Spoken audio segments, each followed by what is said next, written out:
నమస్తే, welcome to our channel. నేను మీ ప్రియాంకారావు. జగన్మోహన్ రెడ్డి గారికి కోర్టు 20 లేదా 21 తారీఖుల్లో హాజరు కావాలి అంటే వ్యక్తిగతంగా హాజరు కావాలి అని చెప్పింది. మరి ఇన్ని సంవత్సరాలుగా ప్రజలు చూస్తూనే వచ్చారు. ఒక్కరోజు కూడా ఆయన వ్యక్తిగతంగా కోర్టుకి హాజరైన దాఖలాలు ఎక్కడా కనిపించలేదు. మరి ఇప్పుడైనా హాజరవుతారా లేదా అనేది ఒక పెద్ద క్వశ్చన్ మార్క్. మరి ఏం జరగబోతుంది అనేది చూద్దాం. మనతో మాట్లాడడానికి జనసేన పార్టీ రాష్ట్ర అధికార ప్రతినిధి శ్రీనివాస్ గారు ఉన్నారు. ఆయన అడిగి తెలుసుకుందాం. నమస్కారం సార్. సార్, జగన్మోహన్ రెడ్డి గారు ఖచ్చితంగా కోర్టు మెట్లు ఎక్కాల్సిందే అని చెప్పేసి అంటుంటే ఆశ్చర్యపోతున్నారు. ఎక్కినప్పుడు చూద్దాంలే అన్న పాయింట్ ఆఫ్ వ్యూలోకి ప్రజలు వెళ్ళిపోయారు. మరి కోర్టు అంత స్ట్రాంగ్గా చెప్పింది కాబట్టి ఖచ్చితంగా వెళ్తాడు అనుకోవచ్చా, లేదు అంటే ఎప్పటిలాగానే డుమ్మ కొడతారా? లేదమ్మా, ఈసారి తప్పదు కోర్టు పెట్టి ఎక్కడానికి. ఆల్రెడీ షెడ్యూల్ కూడా రిలీజ్ చేశారు వాళ్ళు. జగన్మోహన్ రెడ్డి గారు ఎక్కడి నుంచి బయలుదేరుతున్నారు, స్పెషల్ ఫ్లైట్ అంట పాపం ఎక్కడి నుంచి మన విజయవాడ గన్నవరం ఎయిర్పోర్ట్ కాడి నుంచి ఇక్కడ బేగంపేట ఎయిర్పోర్ట్కి రావడం, అక్కడి నుంచి బై రోడ్లో కోర్టుకి అటెండ్ అవ్వడం, మళ్ళీ అక్కడి నుంచి వారి లోటస్ పాండ్కి వెళ్ళడం, అక్కడి నుంచి బేగంపేట ఎయిర్పోర్ట్కి రావడం, బేగంపేట ఎయిర్పోర్ట్ నుంచి మళ్ళీ బెంగళూరు వెళ్ళడానికి మొత్తం షెడ్యూల్ రిలీజ్ చేశారు. అంటే ఖచ్చితంగా వెళ్తున్నారు. విచిత్రం ఏంటంటే ఆ షెడ్యూల్లో మనం ఆలోచించవలసింది టైమింగ్స్. ఏ టైమింగ్లో స్టార్ట్ అవుతారు తాడేపల్లి ప్యాలెస్లో, ఏ టైంలో గన్నవరం ఎయిర్పోర్ట్ చేరుకుంటారు, అక్కడి నుంచి బేగంపేట ఎయిర్పోర్ట్కి ఎప్పుడు చేరుకుంటారు, అక్కడి నుంచి రోడ్డు మార్గంలో ఎంతవరకు వెళ్తుంది, ఇవన్నీ ఉంటాయి కదా షెడ్యూల్. ఆ షెడ్యూల్లో 11:30 to 12:30 కోర్టుకి హాజరు. 11:30కి కోర్టుకి హాజరవుతారట. 12:30కి బయలుదేరి మళ్ళీ ఆయన లోటస్ పాండ్ ప్యాలెస్ ఉంది కదా దానికి, అక్కడికి వెళ్తారట. అసలు కోర్టుకి వెళ్తే ఏ టైంలో వెళ్తారో ఏంటంటే ఈయన డిసైడ్ చేస్తాడా? నాకు అర్థం కాదు. విచిత్రం, చాలా విచిత్రం. 11:30కి వెళ్తున్నాను, 12:30కి వస్తున్నాను అంటే ఈయన ఒక నిందితుడిగా అటెండ్ అవుతున్నాడా, లేకపోతే కోర్టులో ఉన్నటువంటి న్యాయమూర్తుల పనితీరు పరిశీలించేటువంటి ఒక పర్యవేక్షణ అధికారిగా వెళ్తున్నాడా? నాకు అర్థం కాల. నేను వస్తున్నాను, 11:30కి వస్తున్నాను, 12:30కు మీకు టైం ఇస్తున్నాను, ఈ లోపల మీరు ఏమైనా అడగాలంటే అడగండి, లేకపోతే నేను వెళ్ళిపోతాను అని చెప్పినట్ట ఏంటిది ఇది? ఎందుకంటే ఇది పెద్ద కేస్ స్టడీ. లీగల్గా జగన్మోహన్ రెడ్డి గారి కేసులు, అక్రమాస్తుల కేసు పెద్ద లీగల్ స్టడీ. దాదాపు 12 సంవత్సరాలు బట్టి బెయిల్ మీద ఉన్నటువంటి వ్యక్తి ఎవరో లేరు నాకు తెలిసి. భారతదేశ చరిత్రలో అనేక మంది రాజకీయ నాయకుల మీద కేసులు ఉన్నాయి. అందరూ కూడా కొన్నాళ్ళు వెళ్ళడం జరిగింది. 12 సంవత్సరాలు బట్టి బెయిల్ మీద ఉన్న వ్యక్తి ఇతనే. మధ్యలో ఒక్కసారి ముఖ్యమంత్రి హోదాలో 2020లో జనవరి 16వ తారీఖున ఒకసారి కోర్టు మెట్లు ఎక్కాడు.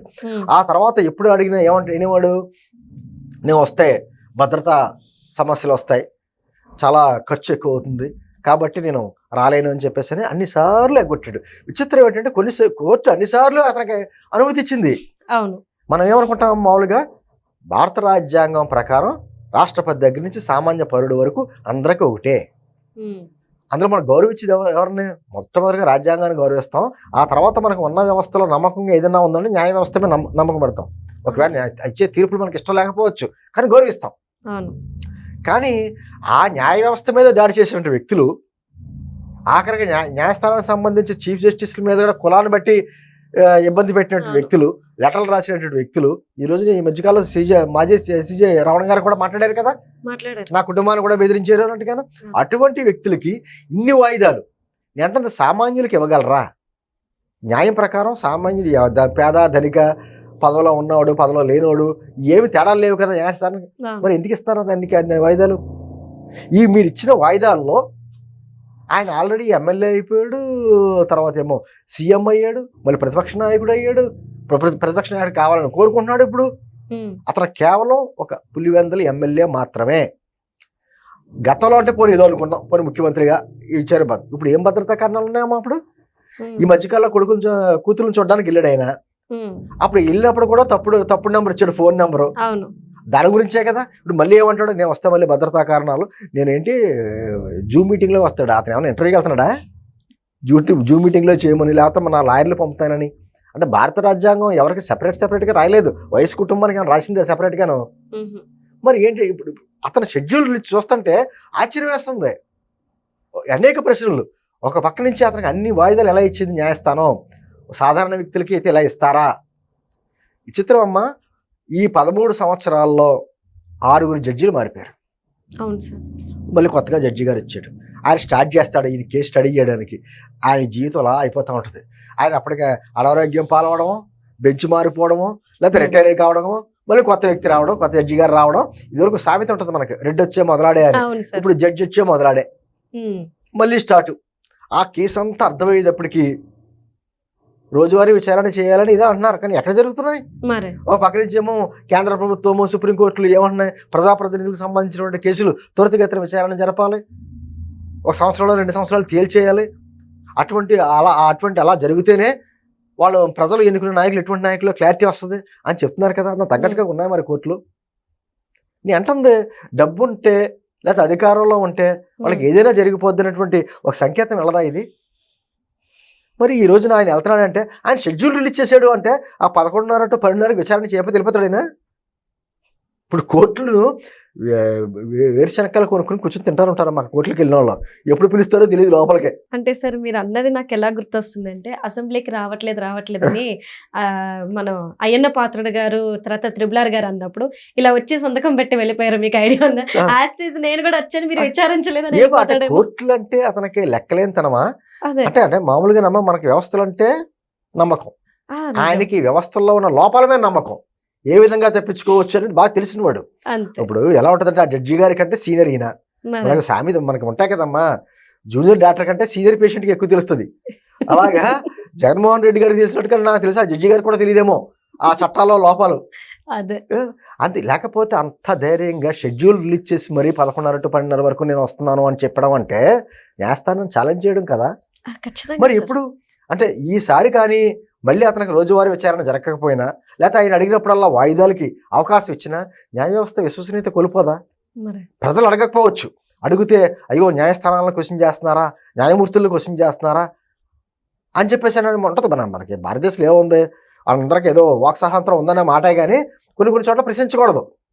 వాళ్ళు ఏదో దైవాంశ సంభూతుల్లాగా వాళ్ళు ఇచ్చే తీర్పులే మనకి ఫైనల్ లాగా మనం అంటే గౌరవిస్తున్నాం. ఎందుకు గౌరవిస్తున్నాం? తుపాకీ రాజ్యం ఇష్టం లేదు కాబట్టి, ప్రజాస్వామ్యం వంటి నమ్మకం ఉంది కాబట్టి, ప్రజలకి రాజ్యాంగం మీద నమ్మకం ఉంది కాబట్టి వాళ్ళకి గౌరవిస్తున్నారు. అది ఆ ఇచ్చిన గౌరవం నిలబెట్టుకోకుండా వ్యవస్థల మీద నమ్మకం కోల్పోతే చాలా పరిణామాలు దారుణంగా ఉంటాయి. నేను అంటుంది ఇవన్నీ ఉదాహరణ. ఒకసారి ఢిల్లీలో కాంగ్రెస్ నాయకుడు చిదంబరం గారు ఉన్నాడు కదా, ఆయన కేసు విచారణ చేస్తుంటే అక్కడ ఉన్నటువంటి లాయర్ గారు ఏమన్నాడు తెలుసా, ఇటువంటి ఆర్థిక నేరాల్లో ఉన్న వాళ్ళు చాలా పక్కా ప్రణాళికలు వెళ్తారు సార్, మామూలుగా వాళ్ళ ప్లానింగ్స్ అంతా చాలా దారుణంగా ఉంటాయి. మీకు ఉదాహరణ ఆంధ్రప్రదేశ్ ముఖ్యమంత్రి జగన్మోహన్ రెడ్డి అని చెప్పి ఉదాహరణ చూపించేటప్పుడు అంటే నేనేమంటానమ్మా, జగన్మోహన్ రెడ్డి గారు కడిగిన ముచ్చులో బయటకు వచ్చేస్తే ఎవరికి ఇబ్బంది లేదు. అతను అన్ని దోషిగా తేలి జైలు పాలయ్యాడనుకోండి, మళ్ళీని మా మాజీ ముఖ్యమంత్రి గారు ఆర్థిక నేరగాడని చెప్పుకోవాలి ఆంధ్రప్రదేశ్ ప్రజలు. సిగ్గుచేటు కదా. నీ అంటుంది ఎందుకు, ఎక్కడ వచ్చింది పొరపాటు ఇది? ఇన్ని సంవత్సరాలు కోర్టులు నానుస్తా 12 సంవత్సరాలు బెయిల్ మీద తిరిగిస్తారా అతన్ని? ఈ లోపలికి రాజ్యాంగబద్ధ పదవులను అనుభవిస్తున్నాడు కదా. ఇది ఎక్కడుంది లోపం? ఇది పెద్ద చర్చ. ఇతనని కాదండి అంటుంది. ఇప్పుడు ఇందిరాగాంధీ గారిని హత్య చేసిన తర్వాత కొంతమంది నిందితులు వాళ్ళకి ఉరిశిక్ష విధించిన తర్వాత శిక్ష అమలు చేసే టయానికి ఈ మధ్యకాలంలో వాళ్ళు ఏ రాజ్యాంగ పదవికైనా పోటీ చేయొచ్చు. ఎంతకంటే దుర్మార్గం ఉందా? ఈ రోజున అదే అంటున్నా, జగన్మోహన్ రెడ్డి గారి కేసు ఒక కేస్ స్టడీ. అతని మీద ఉన్న కేసులు ఈ రోజున లా బుక్లో కూడా పెద్ద చాప్టర్గా పెట్టారు. మామూలుగా ఎలక్షన్ అఫిడవిట్లో మనం 1 పేజీ 2 పేజీలు చూస్తాం అఫిడవిట్. ఆయన అయితే ఒక బుక్ ఉంటుంది, అంత పెద్ద అఫిడవిట్ ఉంటుంది అతను ఏమన్నా కేసులకి. పోనీ నా మీద ఏదో కేంద్రం అప్పట్లో కక్ష గట్టి నా మీద కేసులు పెట్టింది అవి కట్టిందంటే మరి నీ ఆస్తులన్నీ జప్తు చేశారు కదా. ఆస్తులు ఎందుకు జప్తు చేశారు? అంతే కదా. నేను అంటే ఒక్క కేసు కాదు కదా అతను ఉన్నది, అన్ని ఛార్జ్షీట్లు ఉన్నాయి, అన్ని కేసులు ఉన్నాయి. నేను అంటే అటువంటి వ్యక్తులు సమాజంలో తిరుగుతూ ఉంటే, రాజ్యాంగబద్ధ పదవులను అనుభవిస్తూ ఉంటే సమాజానికి న్యాయస్థానాలు ఇచ్చే సందేశం ఏంటి? ఎటువంటి సంకేతం ఇస్తున్నాయి? నమ్మకం కోల్పోతే ప్రజాస్వామ్యం నిలబడుతుందా? ఇప్పటికైనా ఏంటంటే ప్రజలందరూ కోరుకునేది ఏంటంటే ఆ కేసుని త్వరితగతిన క్లియర్ చేయండి, నిజమైన దోషులు ఎవరో తేల్చండి, నిజమైన ప్రజల అక్రమాస్తులు దోచుకుంటే ఆ అక్రమాస్తులు తిరిగి సమాజానికి ఇవ్వండి. ఇదే కోరుకుంటున్నారు, అదే జరుగుద్ది అని మాత్రం మనం ఆశిద్దాం. Right, thank you so much.